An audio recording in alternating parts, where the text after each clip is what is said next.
2nd, 2025, City Hall Council Chambers. If I could everybody rise to please put allegiance. Pledge allegiance to the flag of the United States of America and to the republic for which it stands, one nation, under God, indivisible, with liberty and justice for all. Welcome, everyone. We have no changes or additions to the agenda. Second. Motion is seconded. Any further discussion? All in favor, say aye. Aye. Opposed, same sign. Motion's carried.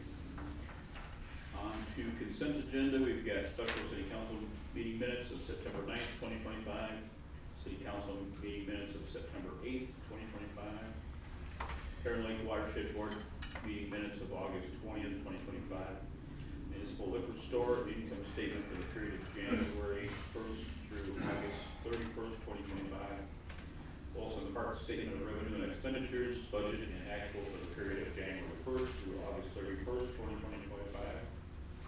Fieldhouse statement of revenue and expenditures, budget and actual for the period of January 1st through August 31st, 2025, and bills payable. Motion and second. Any further discussion? All in favor, say aye. Aye. Opposed, same sign. To administration. Pardon? Motion is carried.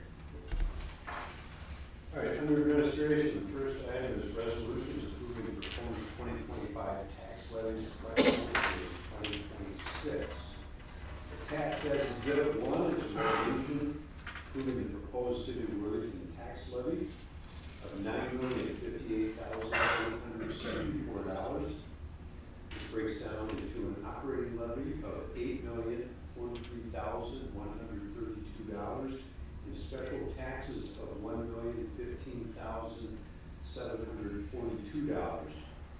The proposed levy represents a 14% increase over the 2025 levy. The proposed levy is an amount not to exceed and may be lowered but not raised for final levy certification in December. Also included as Exhibit 2 is a resolution approving the Housing and Redevelopment Authority's 2026 proposed levy of $218,000, an increase of $7,200 over 2025. City Council will hold a meeting on December 8, 2025 at 6 p.m. here in the City Hall Council Chambers to discuss the final 2026 budget and levy. A truth in taxation hearing will be held at this time. The public input will be taken prior to adoption. Council action is requested to adopt the resolutions approving the proposed 2025 tax levies collectible in 2026. The time, 6 p.m. is correct? That is correct. Okay. Yes. By state law, we cannot hold a truth in taxation prior to 6 p.m. Mike? As far as the maximum increase over the past years, we've had a maximum, but it's always been lowered at the end of the day. That is correct. It's been, in some cases, substantial. If I remember correctly, I think last year we pre-certified at was it a 17% increase and ended up with about 8 or 9% in the final. There's some factors that we just don't know. Right. At this point, we don't know the health insurance renewals. We have budgeted for a 12% increase, but we won't find out what the actual increases are until October 2nd. We have to pre-certify prior to knowing their health insurance. And, we still have some other things to work through on the final budget in the 3 weeks or 3 months. So we want to have a little bit of room to make adjustments, and we still want to be looking at our final road and infrastructure projects for 2026. And while increasing the tax levy is out there, really for taxpayers, it's really the effective tax rate that decides what the actual net or the adjusted tax capacity of real property in Worthington is until probably about November, which is the information we need to calculate what the tax rate would be based on the new budget for 2026. I'd make a motion to approve the proposed levy increase of 14%. Okay. Second. Motion and second. Any further discussion? All in favor, say aye. Aye. Opposed, same sign. Motion's carried. And did you need a motion, resolution for HRA? They can go under one. Good afternoon.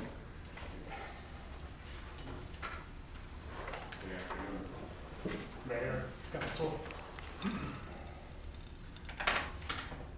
The Minnesota Department of Public Safety, Office of Traffic Safety has initiated a Towards Zero Deaths Communities Grant process, which runs from October 1st, 2025 through September 30th, 2026.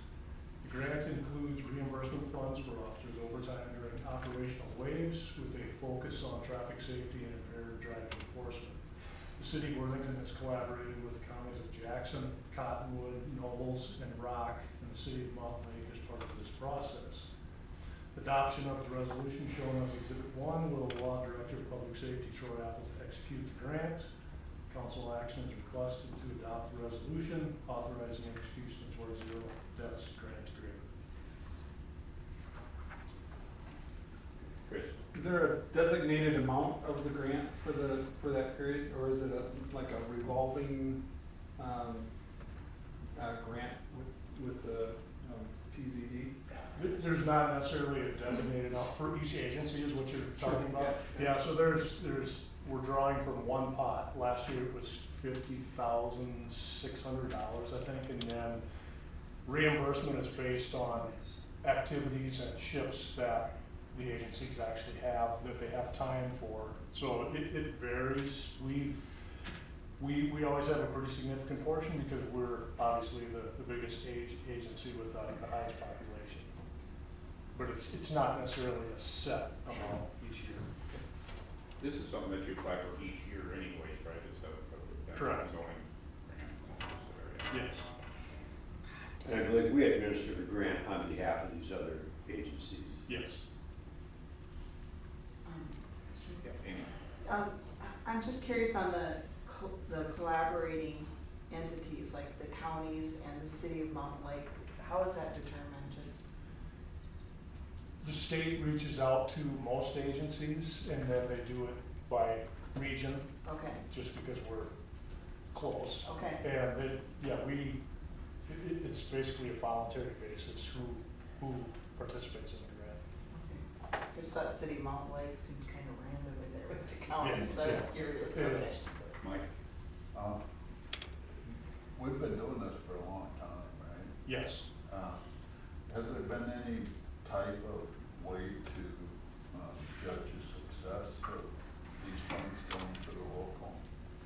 Do you feel it's been successful? Yeah, absolutely. And I apologize, I don't have the numbers in front of me, but it's in just what it's called, Towards Zero Deaths. They monitor the deaths throughout the state of Minnesota, and it has been successful in that most years there's a decline. Obviously, there's some years where there's a glitch in the process, but for the most part, it has been effective in reducing the number of deaths throughout the state. Good. Does also help you with your overtime as well, too. Right? Yes, absolutely, and it just provides extra patrol for the city. And they have,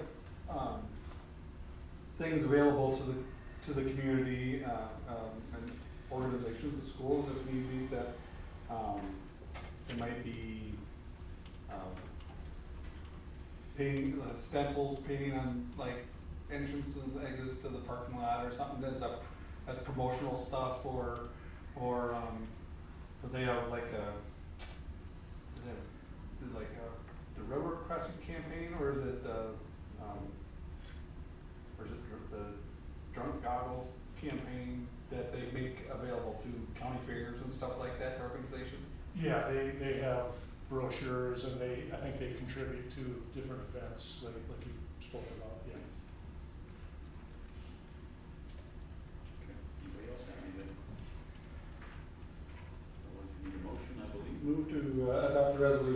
authorizing execution of toward zero deaths grant agreement. Okay, we have a motion and a second. Any further discussion? All in favor, say aye. Opposed, same sign. Motion is carried. Worthington Police Department Patrol Sergeant position guidelines were reviewed and updated. Assignment details, excuse me, job requirements and other minor details were added, removed, or adjusted within the position guidelines for clarification and consistency. Exhibit 2 is a red line copy of the Patrol Sergeant position guidelines, which notes the proposed changes.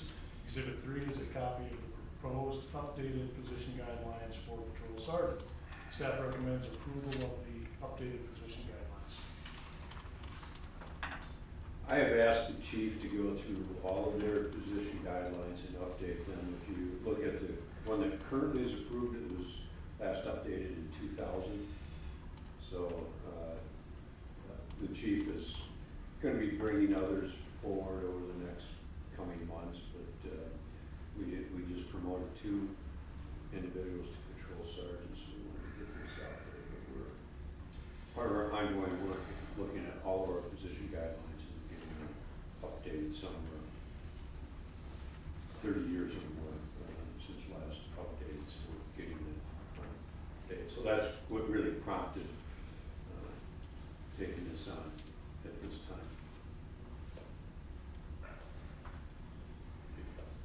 Need a motion for that? Mike, yes. I'll make the motion. Okay. We have a motion and a second. Seconded, okay. Any further discussion? All in favor, say aye. Opposed, same sign. Motion is carried. Thank you. Thanks very much.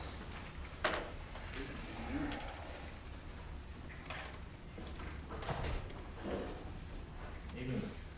First item is to declare a apportionment of assessment for bioscience drive utility improvements.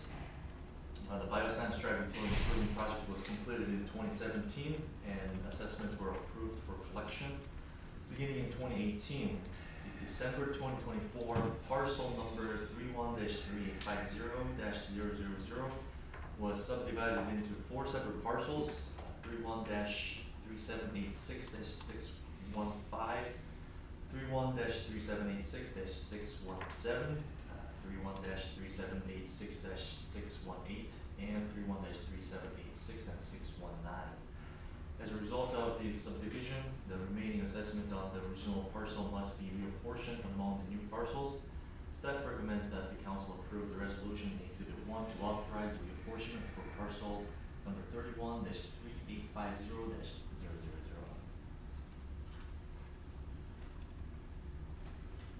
It's basically, when we started the assessment, there was one parcel and then people starting to subdivide one parcel into multiple different parcels. And then we just legally have to divide the remaining assessment into new parcels. So we still get a whole assessment in full. No, Yeah. we just have to pass by resolution and we notified those new parcel owners notification, and that's what we all have to do by state statute. We don't have to hold any hearing or anything else. Like, so are we assessing?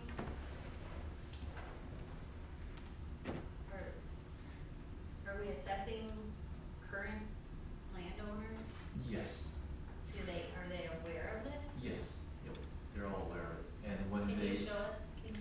I've got, it's that new Dunning lot, and then we subdivided that lot to give them that little portion, but then they decided not to go through all the purchase. You're good. Pick them up. Yeah. So the owner is basically the same owner as before, and then we just basically notify them each parcel's owning this amount of assessment instead of this whole big parcel. So the same overall amount, but It's it's the just. same, yep. They're in quadrants, yeah. do you wanna show which ones? The west of, West that of- left. This is 59, this is Bioscience Drive. Yep, the northwest corner of that whole map right now, Up here? the west or west, Right. right there, basically where your hand is, yep, that whole lot, Okay. yep. And Just during, area right here. yes, Okay. And north up to, yeah, the road. yeah, to the north road there, yep. It's, that map is not, updated, but Right, the this is not subdivision, updated with the correct name. Correct. but the subdivision went through and it's been recorded.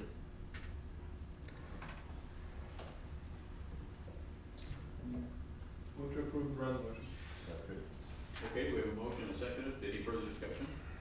All in favor, say aye. Aye. Opposed, same sign. Motion carried. Second item is similar to this, it's just different area.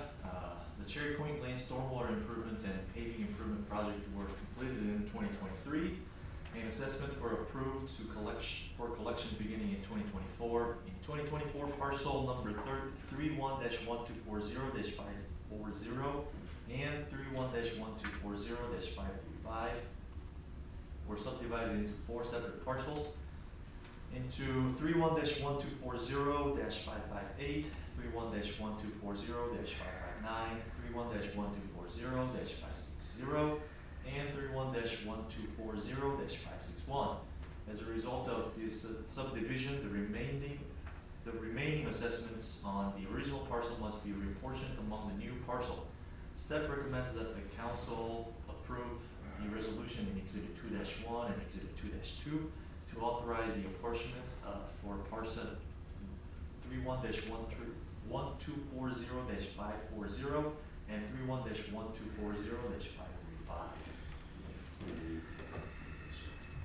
It's the cul-de-sac on Kralshine, that the bottom two, This right here? yes, So that we're one. looking at all of these, correct? Nope, just 2 parcels. Just The these two? Bottom, yep, bottom one there and the left of it, And this one. yep. You can see the aerial is a little outdated. And now there's, I believe there's a condos built there, and then those condos were 2 separates on each parcel. Because this is all built out now, right?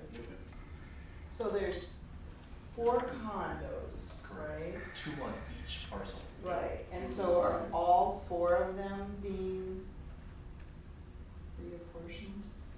Technically, Or just 2 two are of them? reapportioned into 4 separate parcels. Okay. I guess I'm looking at the resolution and I thought there was only 2. There's a 2 on each resolution. Okay, Because we have thank to you. pass, each resolution per parcel. Okay, thank you. Just to clarify, this is a stormwater pond up here that we now have ownership of, Correct. but that was part of the whole development plan that constructed a stormwater pond. Yep. Yep. We obtained their land to build a storm. Is there anything on this property here? It's open. That is owned by one of the developers, Oh, okay. and at this point, No plans. I don't think they have plans. At this point. Move to adopt the resolution exhibit 2-1. Both is okay, that's That's fine. fine. Exhibit 2-1 and 2-2. We have a motion and a second. Any further discussion? All in favor, say aye. Opposed, same sign. Motion's carried. Third item is to declare the cost for assessment. Exhibit 3 contains a resolution declaring cost to be assessed and ordering preparation of proposed assessment. It's for street improvement number 121, the 27th Street improvement from 1,300 feet west of the County Road 59 to 2,570 feet west from the same road. Staff recommends that the council pass the resolution in Exhibit 3 for 27th Street Improvement Assessment. What are they gonna improve with that? It's already tar, right? It's concrete, actually. Concrete. Yep, that map, the first map we saw on the north portion of that street, right by the new sandstone area. That's. You have a curb and gutter in that as well? No? Rural. Just gonna extend it out? It's already done. Oh, We're just. oh, that way. Yep, collecting the assessment, yeah. It was,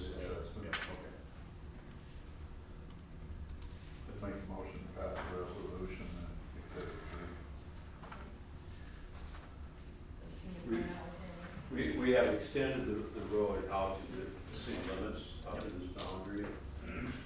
This is the Simstone property, Yes, I believe so, yeah. and then this was originally where the intended Diane was looking at, but they had decided not to proceed at this time.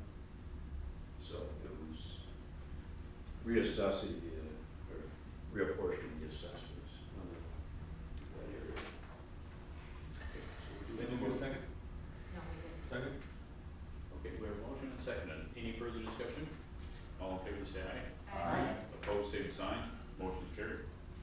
Next item is to call for hearing for the same assessment project.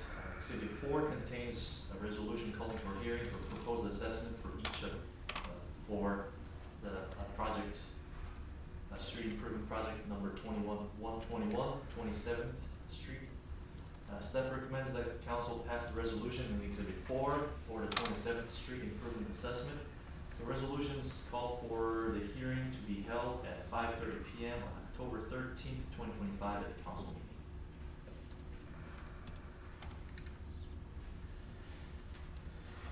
Move to adopt the resolution, call for the hearing.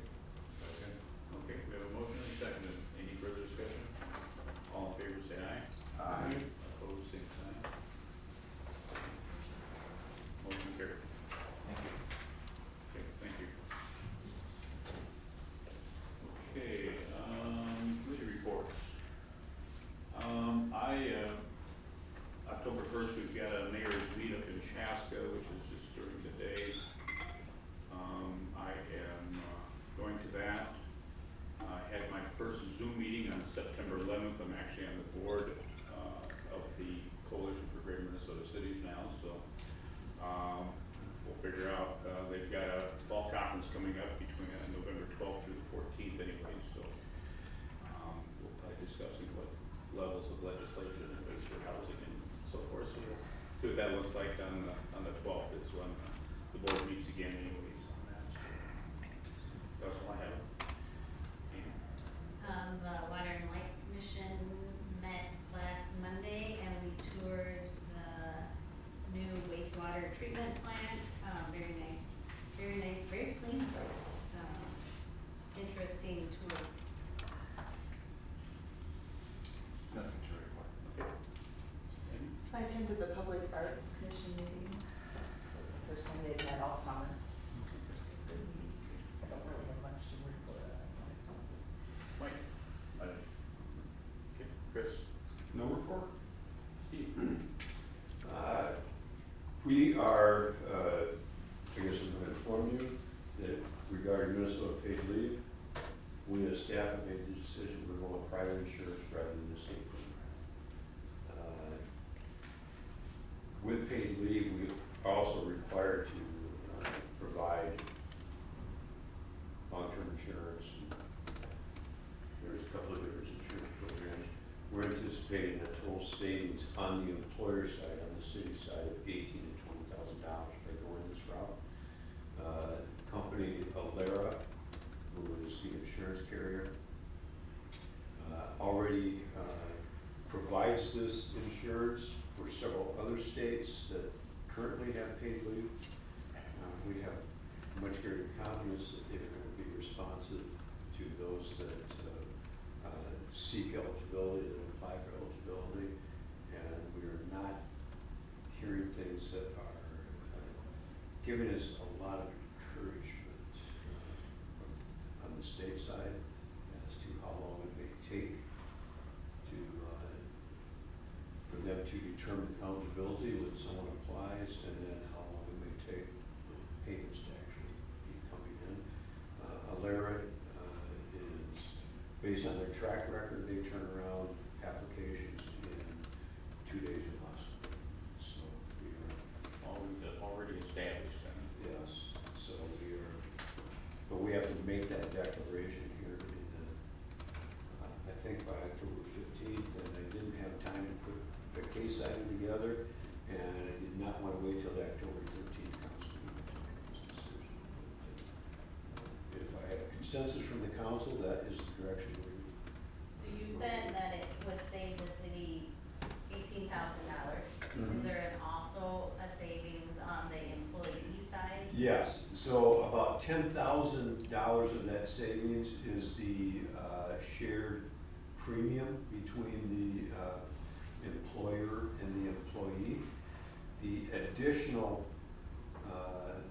$8,000 to $10,000 is savings on the mandatory, like long-term disability and life insurance that we have to carry on the employees that we already carry. It's mandated that by under paid leave that we provide those policies. The insurance company that Alair is working with, those policies are cheaper than what we currently have. So we are anticipating it. That's where the $18,000 comes up. 10 of that thousand will also be saved on the employee side. So it's overall, it's a nice savings for. And that's basically all they do then is the. It's not all they do, but it's one of the policies that they offer. And we just we have a much higher confidence level in their ability to deliver. So this replaces the .88 that we Yes. don't have to pay? There's the price that they quoted us is .78. Okay. So that's where the approximate $10,000 per year savings comes in for both the employer and the employee each.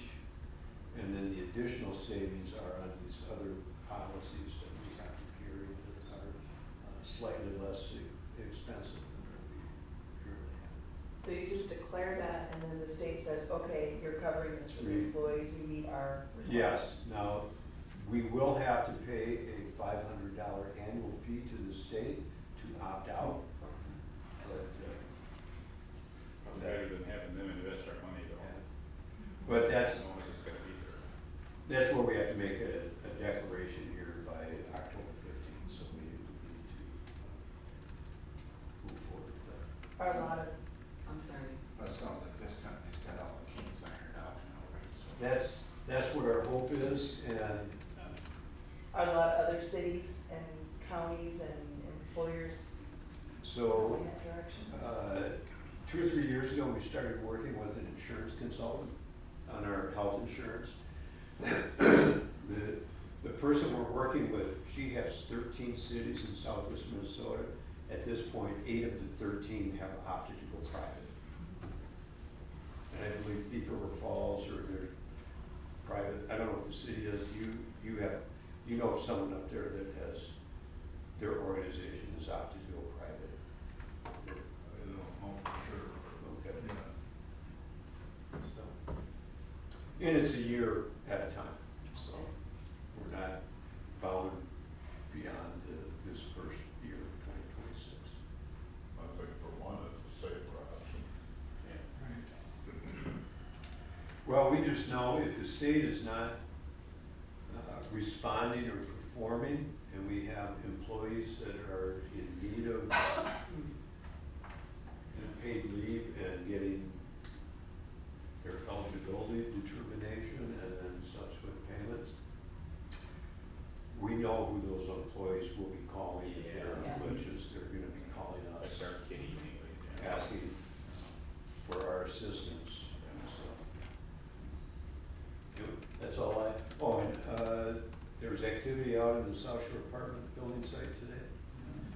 The developer had an individual on site along with the earthwork contractor, and they were out setting up like their topo survey equipment so they can start the earthwork. Very nice. Good. So, report there. Okay, thank you. Move to adjourn. Okay. Motion second. Any further discussion?